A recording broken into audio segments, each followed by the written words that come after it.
Welcome to the Startup Funding Espresso. I'm Hall T. Martin, where we talk about how to raise funding and invest in startups and the time it takes to drink an espresso.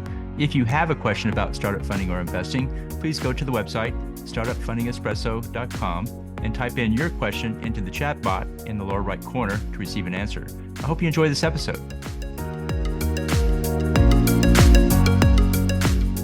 Hello, this is Hall T. Martin with the Startup Funding Espresso, your daily shot at startup funding and investing. DAO stands for Distributed Autonomous Organizations. DAOs hold the promise as the next generation of crowdfunding platforms.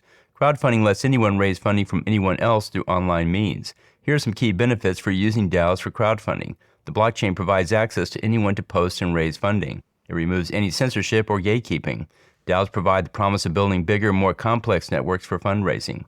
Current platforms are general platforms in most cases with no incentives for the members to fund startups. DAOs can provide incentives to those who fund startups of their members. By providing tokens, the startup can give additional benefits such as use of the product, access to the team, or additional compensation for helping the startup.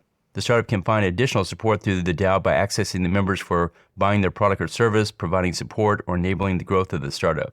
It's the network the DAO brings to the startup that makes DAO superior to current crowdfunding platforms. The regulatory aspect of selling ownership stakes into an entity must still be worked out. Just as it took several years for crowdfunding to gain regulatory approval with clearly defined rules, DAOs must undergo the same process with the SEC.